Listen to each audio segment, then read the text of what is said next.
Hi everybody, Robin here, back with more news.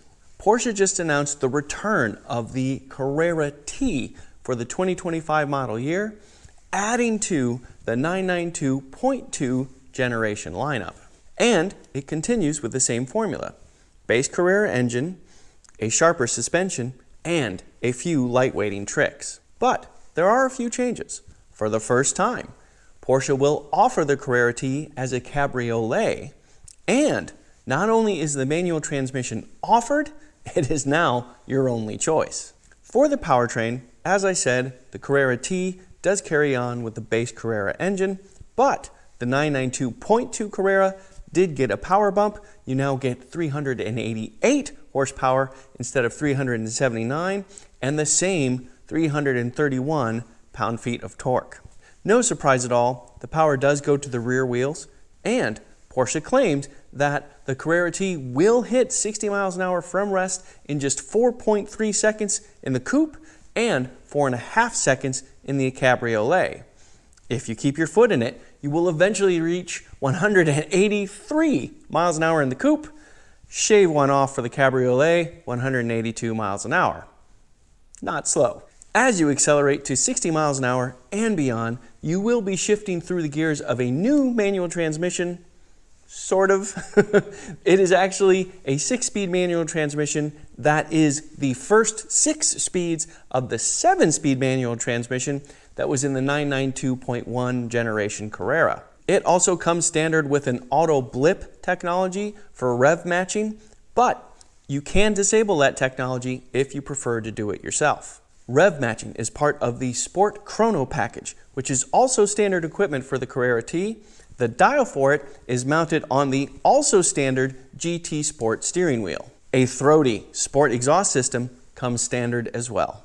Similar to before, the T's chassis does receive a bit of extra attention and sportiness. The biggest change comes in the form of including rear axle steering as standard equipment.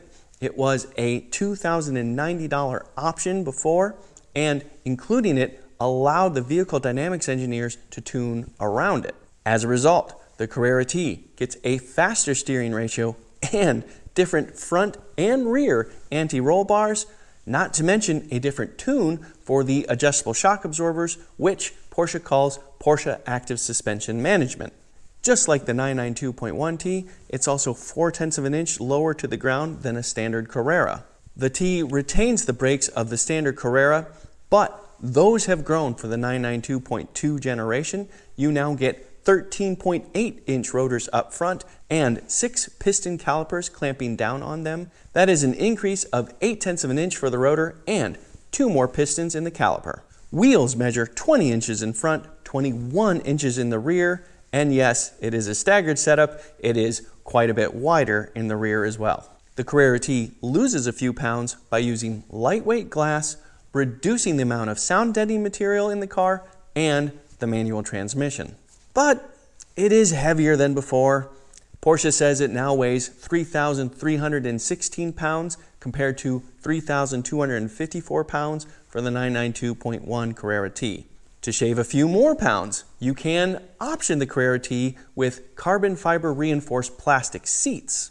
Styling-wise, the Carrera T receives vanadium gray metallic paint on the side view mirror covers, wheels, and badging. You'll also see black stainless steel tailpipes for the sport exhaust system, and for a bit of fun, the rear windows get stickers with the manual shift pattern on them. Finally, Porsche includes the front spoiler lip of the Carrera GTS on this Carrera T.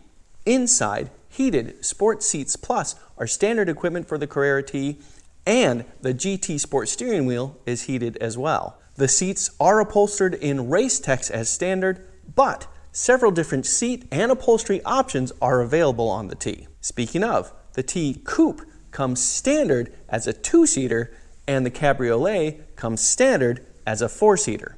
However, if you want to add the rear seats in the Coupe Carrera T, you can do so as a no-cost option. And to top it all off, the shifter gets a special walnut ball handle.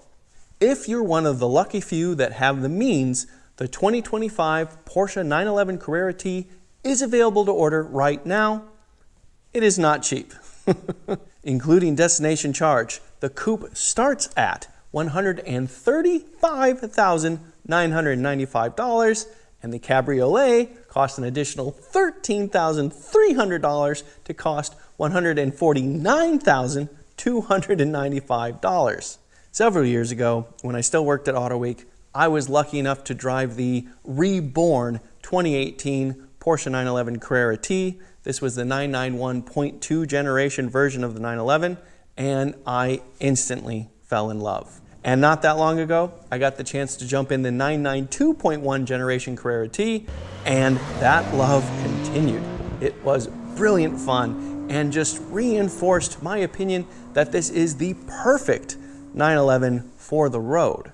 Going exclusively manual transmission seems to put an exclamation point on that previous statement, coupe or cabriolet. I can tell you this much, I cannot wait to get the chance to jump in one and tell you if that is indeed the case.